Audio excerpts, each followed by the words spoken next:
Wilma Morrison lost her battle with COVID-19 last week at 91 years old.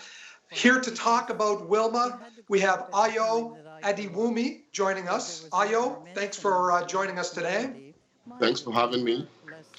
First off, I understand, Ayo, that you kept in touch with Wilma. She became almost like a mother figure to you through the course of your shooting and producing this movie and also after. Can you talk about your relationship with Wilma Morrison?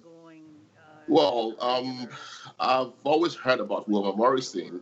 I moved to Niagara region in 2007. Prior to that, I was living in Toronto. And as soon as I moved into Niagara region and I was trying to find out about Black history in Niagara region, Wilma's name kept coming up. But I never really had the opportunity to meet her one-on-one and have a discussion with her until 2011 when I started working at the Niagara Falls Museums. And that was when we developed the relationship. So I was always going to her house, going through her books, going through her library, learning about Black history from her. And in 2015, that was when I decided to make the movie, and I proposed the idea to her. Because I was going through a grief then. I just lost my mom, so I just needed something to occupy my space. And that was when my relationship with Wilma actually blossomed beyond the casual friendship which we've had over the years. She was so important in saving the Nathaniel Dett Chapel of the BME Church in Niagara Falls. What kind of efforts did she put forth to make sure that that chapel still stands today? Well, it was a lot of effort, and that's one of the major focus of the documentary about how she came to be the custodian of Black history. As of then, according to Wilma, there were very few people going to church, probably about 3 or 4 people going to the church, and the minister at that time decided that, the minister at that time went to the conference in Toronto, which is the general conference for the church association, and the decision was made at the conference to sell the church. So when I think the developer or whoever was in charge of the sales contacted Wilma to find out about it, that was when Wilma said, no, this church is not for sale.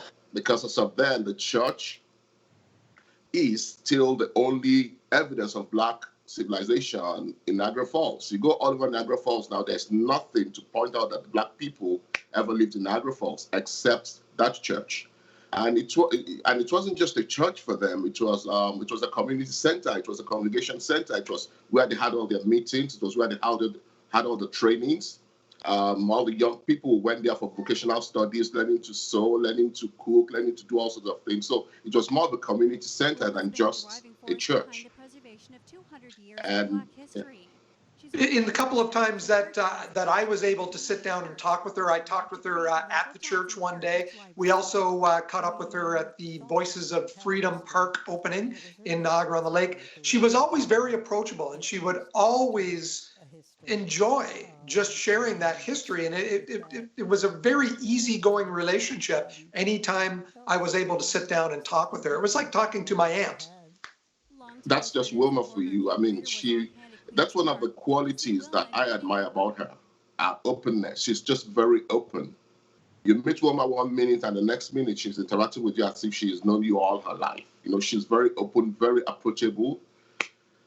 We knew she'll go eventually, but it was just sad that it happened at this terrible time where we can't actually celebrate her, because Wilma is a woman who deserves to be celebrated. Ayo, who now steps up and takes, I guess, the vision of Black history in Niagara to the future? Honestly, that's a very big question, and sincerely, I don't have an answer for you. I think the death of Wilma should ginger the Black community in Niagara to carry on from where she stopped. Your film itself, I think, is an important document now. When we look back at it, it was a biography of a very important woman, but now that that very important woman is gone, it becomes even more important. I totally agree with you, and that's why I said that's one of my comforts. I've been grieving since she died, and one of the things that gives me comfort is that that documentary is there for generations to come to see and to know about this great woman who influenced not only Niagara history, but Canadian history. Thanks for your time today, Ayo. It's a pleasure to speak with you about this. Thank you very much. It's been a pleasure being on the program. We'll be back with more in a moment.